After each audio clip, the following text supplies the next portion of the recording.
wasn't really until the last few years that I've created time boundaries around like, where is my energy going at all times? And also, how am I receiving that energy back? And am I doing things in my business that seem to be nourishing me in some way versus being the output driven kind of way?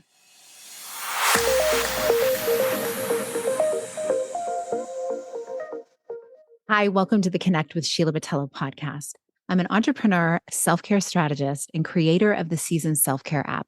I'm committed to helping you reconnect to your purpose, elevate your well-being, and build your version of a happy, successful life. Today, we're having a conversation with someone who I've gotten to know a bit in a community that I've been involved in over the past several years.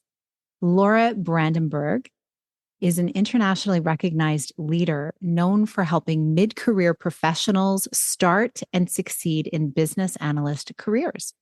She's the founder of Bridging the Gap, the best-selling author of How to Start a Business Analyst Career, and the creator of the Business Analyst Blueprint certification program, as well as the applied certification of business analysts. Laura brings nearly 20 years of experience in the business analysis profession, filling several different full-time business analyst positions, as well as contributing as a consultant, hiring manager, trainer, and career coach. She believes that we build our profession one business analyst at a time, and her life purpose is to help others achieve more confidence and live their best life. Laura, I am so thrilled you're here. And I got to say, I love the specificity of the work that you do and you just own it. And I agree with you. We need that structure. So thanks for being here. Thank you so much for having me here. And that bio it was a lot. So thank you for reading through all of it. Yes.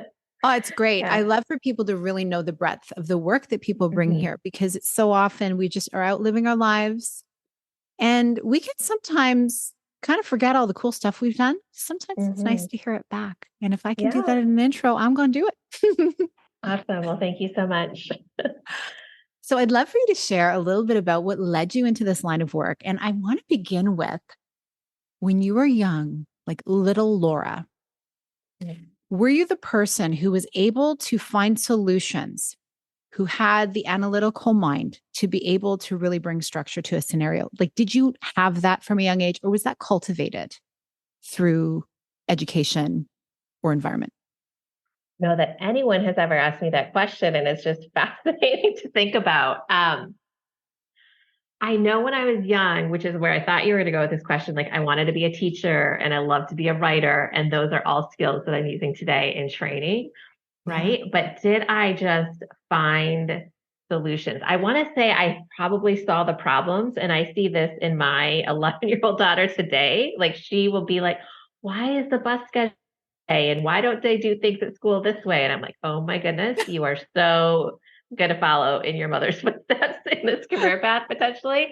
So I have to guess that like I had that same ability, but like I don't know that I could bring forward right here. Right. That's really interesting question. I think I know you'll be thinking about tonight when you're drifting off to sleep. You get like, all these pictures, and I want to know. You got to send me a message, box to me. I want to know. Okay. And so what would you say was the key thing that did get you into this line of work? Like, was it something that kind of emerged through witnessing other people in their careers, or was it something that you kind of, you were in school and you just kind of moved in a pathway? Yeah, I had no idea this even existed when I was in school. So I got my undergrad degree in philosophy and English at a liberal arts college. So I came out prepared to do nothing professionally. And I landed this job at a publishing company as an assistant editor, which was like, as a title and a role, felt like, how could you ask for something better, right? In your early 20s. Oh, but yeah. Like, I was like, oh my goodness, I'm working in a publishing company. But like the reality was it was like glorified data entry. I was not even copy editing. I was maybe inputting the changes that things were done so differently, right? Before digital, right? Somebody handwritten copy editing changes, and I would go in and put those into documents and things like that. And a lot of admin type work. And I was just really frustrated and bored and felt like I didn't have a lot of potential to do something more interesting. And in my company, there was the book publishing side and the online content publishing side where they would create these online content products. And all I just knew is like that tech world seems so much more interesting. And so I just kept asking to be assigned to a tech project. And finally, I got to do one. And in that project, kept volunteering to do whatever they needed anyone to do, and ended up doing a bit of testing on the data. And essentially a role got created for somebody to do that. And they're like, Laura, like this, we need somebody to do this. You're doing it so well. Will you come into the tech team and do that? And that was really my break out of boredom and into a tech role. It was still not business analysis. Um, and there I started cultivating processes and building relationships with stakeholders. And somebody suggested that I apply for this role. And at the time I was like, our team is way too busy. I couldn't really leave my team. She's like, Laura, this is gonna be a lot more money and a lot more opportunity. And I mean, when I landed in that role, it just felt like the fit for everything that I had been doing for so long. So probably to your point, I had been doing these things for a long time, but even my philosophy degree of like thinking logically about how to break down an argument, it was like, that's what I felt like I was doing when I was working on documentation for technology projects. So it really felt like I had found a home for where I belong career-wise. Laura, it's so interesting because over the years, I look back to when I was applying to go to university to be a music teacher. I auditioned into several universities, got accepted, never ended up going to university. I went to Europe instead. I'm one of those. And then started a business and all that. But what I remember hearing was, oh, philosophy, what are you going to do with that? And you said it right here. We need people to be able to think deeply, and both with their logical brain and also with their creative brain, to really find solutions. Like without philosophy and without like these ideologies and being able to deconstruct things like arguments and conversations and directions we should go, how do we not go spinning in circles? And I look at some organizations and, the leadership is missing that critical thinking. And it's something as a parent, I mean, I feel like it's like number one thing almost, empathy and love, number one. Number two, critical thinking skills, especially in this current age we are in where information is just coming at us at an astronomical pace. So I think it's amazing. And it was totally ordained for you to be doing the work you're doing. Yeah, it was definitely the first time everything felt like it clicked, and like the money made sense, but the work made sense, and I just enjoyed it so much. And it made a huge difference in really all areas of my life, which is really part of the reason, not part of it's the driving factor of why today now I'm helping people get into this role, right? Because it was that meaningful to me. It really changed everything. I think that's so great. And, before we hit record, you were talking about just like that delineation point between who you are as a person and then who you are in your career, and finding that, the marriage of the two, but also being able to have the separation of the two. And so I'm so curious to know, because of course, this whole show is about like going for the things that you want, the life of more, et cetera, doing it without burning out. And often I think burning out can be a thing because our work can so much just consume us, whether it's our work, like, in our career, or our work in our passion project, even like our business babies can take over and kind of, be everything. So how have you found ways, and what are some of your top ways to be able to really reclaim who you are outside of your business persona? Yeah,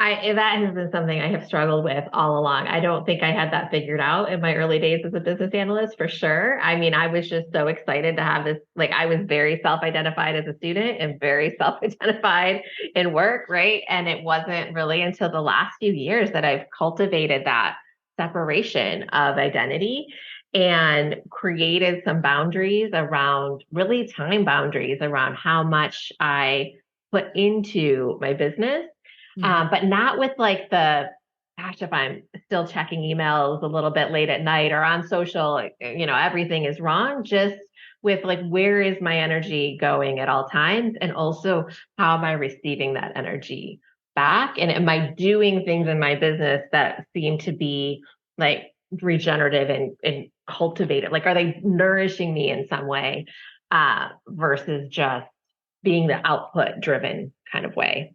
Mm.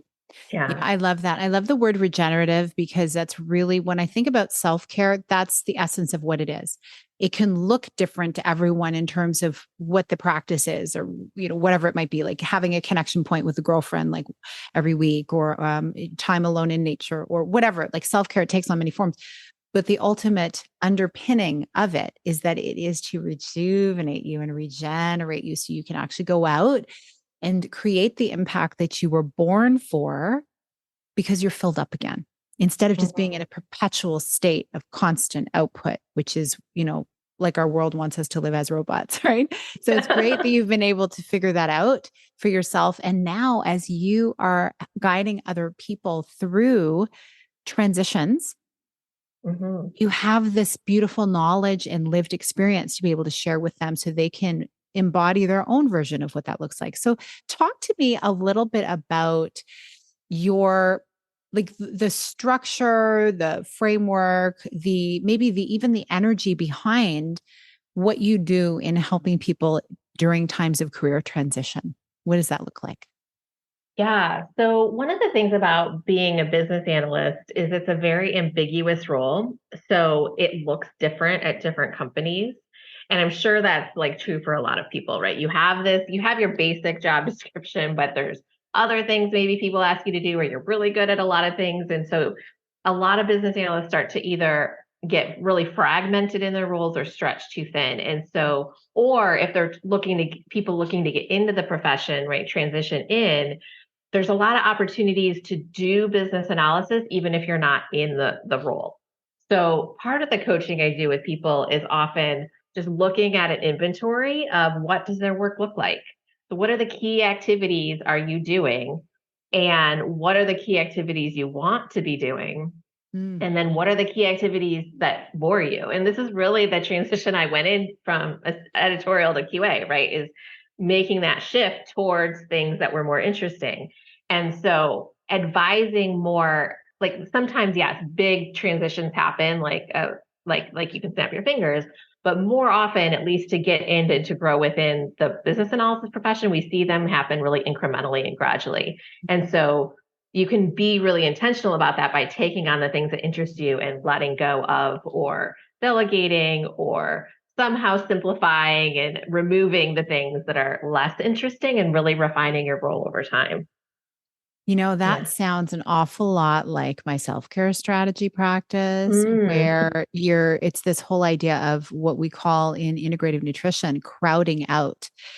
So mhm. you're instead of like getting rid of or cutting off certain things you're doing, behaviors, and I think particularly like with food, let's say like just cutting out all the bad stuff and then, okay, now eat the good stuff, just eating more of the good stuff. And so naturally the bad stuff falls away. Same thing can be true in your career where you're just doing more of the things that light you up and feel aligned.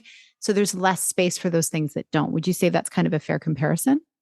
I think it's a fair comparison, although often the resistance I see people face is, but there's like, I don't have time to do something new, right? Yeah. Because so sometimes that letting go piece has to happen first, Yeah. or at least the knowledge of what you could let go of. Mhm. So that you know that it's not just about doing more and more and more and burning yourself out. It's Right. about like a switch, yeah, Yes. or a Yeah, that trade-off. makes a lot of sense. And I feel like I love the word incremental.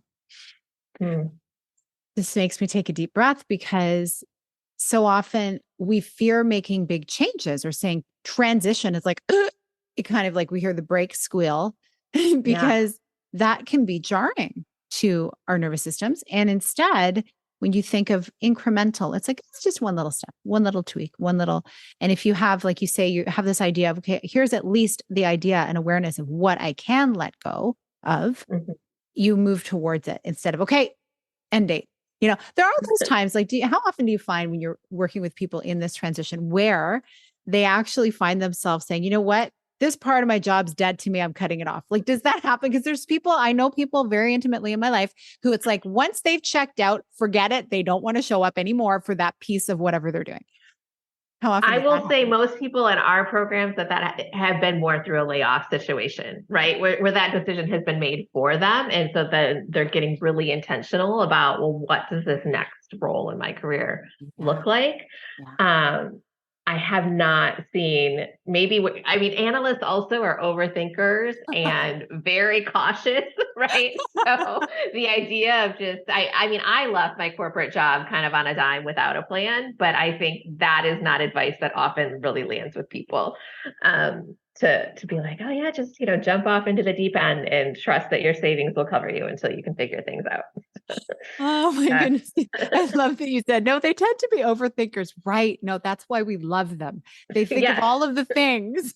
yes. You think of all of the things that maybe we haven't thought of. Oh my goodness. Although I know I can be an overthinker in Mm, some ways. And I do believe, and I realize it's like, little me protecting older me or whatever the hmm case. Like, you do that inner work. And always what helps me take a step is to just really, it's like that decision, like you say, what do I want more of? What do I want less of? And then what's the next step? Just one. hmm And let me take that step.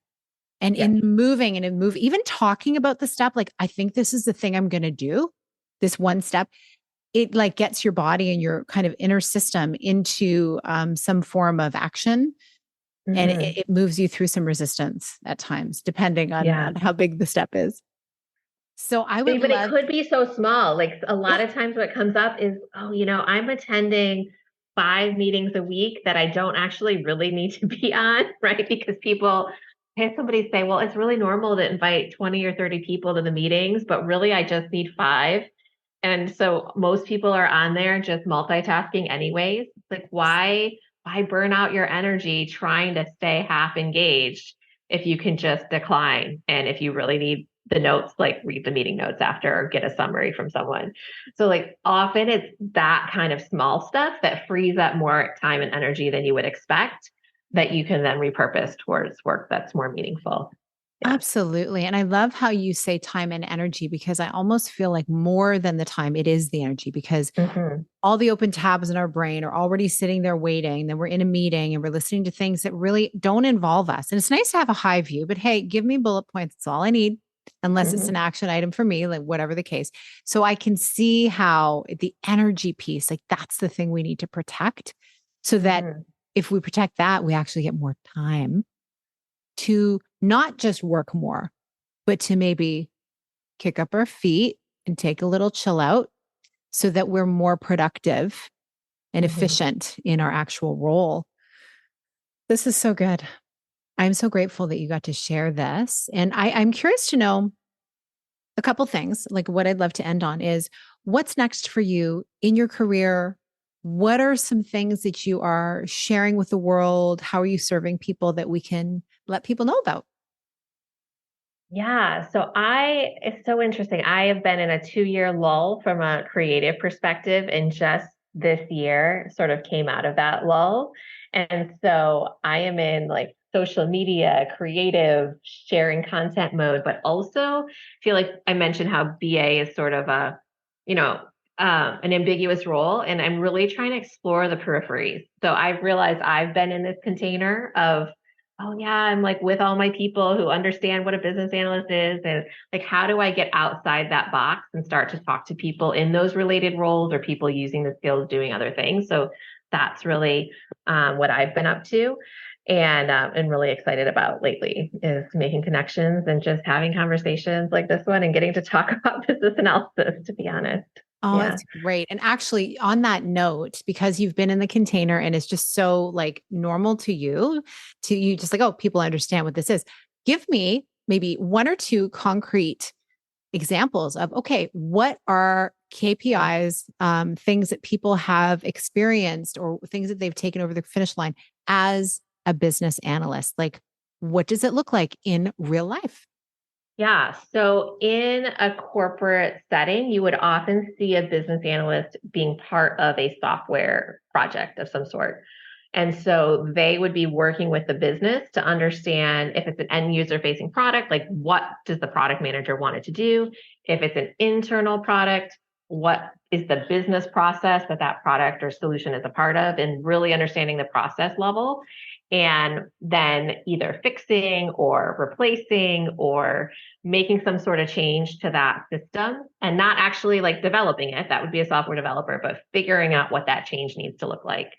So that could be your Salesforce system or your CRM system as a business owner, or your appointment management system, right? So any sort of system that supports your business in any way is where you would see them coming up. And I just love feeling supported in that role myself, because if it can be automated and I don't have to figure out how to do it, well, thank you very much. It gives me more time to do this. Yeah. This is what I love. But I know, like, I have a number of friends who are analysts and who are like, okay, how are you doing this? Wait, is there an easier way? Is there something you're doing that you don't really want to be doing anymore? Actually, there's an automation for that. Here, let me set that up for you. I'm like, thank you. Because of course we don't think in this way. If we're not wired that way, we're like, oh no, I have to do step A, B, C, D, da, da. And they are able to remove so many steps from the process to free up the energy and the time. So I think it's so great. And it sounds to me like, regardless of AI taking over the world, like, we need humans who are able to critically think about, what does this actually look like in practice? And also the ethics of it too, like having that ethical standard of, how do we really formulate everything in a way that is serving the client and the business, and not just one or the other. And so, or not just corporate, so it is like a very important role, and it's one that is very thoughtful, hence being able to be in your head. Like, it's a good thing. Yes. So great. And so I would love to know now, on a self-care note, what self-care is lighting you up the most right now, that's really reconnecting you to you? Yeah, there's the essentials, right? Like sleep and food and all that. But I think the piece that really serves me is my morning journaling practice, and allowing that to be very free form, and about my wins, about processing maybe anything that happened the day before, and reframing it, and using tools to like work through belief systems, and just allowing whatever needs to come out on the page to come out on the page before I sit down to really start my day. Oh, so good. Yeah, I gotta say, I love that. The journaling practice is probably one of my oldest self-care rituals, before I even knew what self-care was. And when I don't do it, I mean, it's fine. I'm not a perfectionist about it. I'm sure you're not either, but like, something feels a little different when I haven't had at least that time to just be with myself. And I don't know, something about writing it, like actually physically writing it on a piece of paper. It feels good. It's very old school, very OG. My goodness, the number of printed hand paper journals I have is just insane. They're all sitting behind me up there. It's like, so many. It's like, oh, younger me looking back at them, if I ever go, oh, whoa.